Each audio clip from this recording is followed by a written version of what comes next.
स्वराज मराठीमध्ये आपलं स्वागत आहे. सर्वसामान्यांचा आवाज, निर्भीड, बेधडक, स्वराज मराठी. बांगलादेशातील एस्कॉन या मानवतावादी आध्यात्मिक संघटनेच्या सदस्यांविरोधात बांगलादेश सरकार अन्याय व अत्याचार करत असल्याच्या निषेधार्थ धरणे आंदोलन.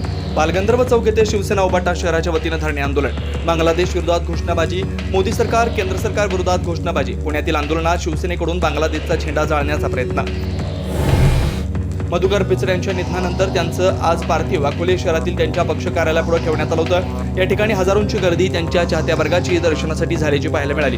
यावेळेस पिचड साहेब अमर रहेच्या घोषणा परिसरात देण्यात आल्या.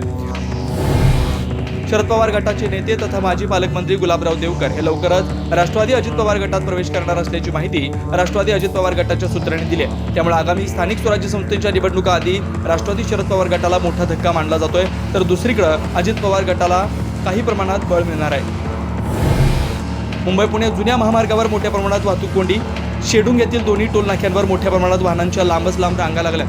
शेडूंग फाट्यावर माल वाहतूक करणारा डंपर बंद पडल्यानं वाहतूक कोंडी झाली आहे. वाहतूक पोलिसांकडून वाहतूक सुरळीत करण्याचा प्रयत्न सुरू आहे. गेल्या अर्ध्या तासापासून दोन्ही मार्गावर वाहतूक कोंडी.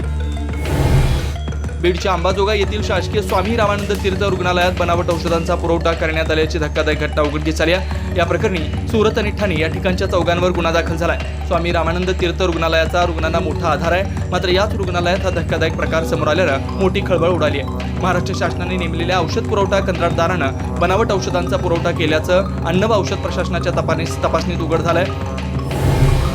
चाळीत मीटर तपासणीसाठी गेलेल्या महावितरणच्या कर्मचाऱ्यांनी महिलेशी वाद घातला व मारहाण केल्या घटना कल्याण कचोरे परिसरात घडली आहे. महावितरणच्या कॉन्ट्रॅक्टवरील कर्मचाऱ्याने मारहाण केल्याचा रहिवाशांचा आरोप. महावितरणच्या कर्मचाऱ्यांसोबत 2 व्यक्ती होत्या, त्यांच्याकडे ओळखपत्र नव्हतं. प्रश्न विचारले असता त्यांनी मारहाण केली असल्याची रहिवाशांची प्रतिक्रिया. एशियन पेंटची वाहतूक करण्याच्या नावाखाली मद्याची तस्करी करणाऱ्या कंटेनरवर राज्य उत्पादन शुल्क विभागानं कारवाई केली आहे. या कंटेनरमधील मद्याचा साठा ठाणे भरारी पथकानं शिळफाटा येथे जप्त केला. तसेच या प्रकरणी कंटेनर चालकाला अटक केली आहे. कर्नाटक राज्यातील हुबळी ते भिवंडीकडे जाणाऱ्या या कंटेनरमध्ये गोवा आणि हिमाचल प्रदेश निर्मित 600 बॉक्स विदेशी विस्की व रम आणि बिअरचे 110 बॉक्स असा सुमारे 55,79,000चा मद्यसाठा हस्तगत करण्यात आल्याची माहिती उत्पादन शुल्क विभागाचे ठाणे उपअधीक्षक वैभव वैद्य यांनी दिली आहे. स्वाभिमानी शेतकरी संघटनेच्या वतीनं जयसिंगपूर येथे घेण्यात आलेल्या ऊस परिषदेत पहिली उचल 3,700 रुपयाची मागणी केली. राजाराम बापू कारखान्यानं 32 रुपये जाहीर करून कोंडी फोडण्याचा प्रयत्न केला.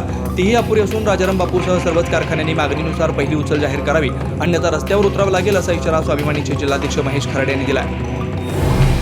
कोल्हापुरात गार्डन क्लब आणि कोल्हापूर महानगरपालिकेच्या वतीनं 54व्या पुष्प प्रदर्शनाचं आयोजन करण्यात आलंय. हरित समृद्धी वाढावी यासाठी हे पुष्प प्रदर्शन भरवलं जातं.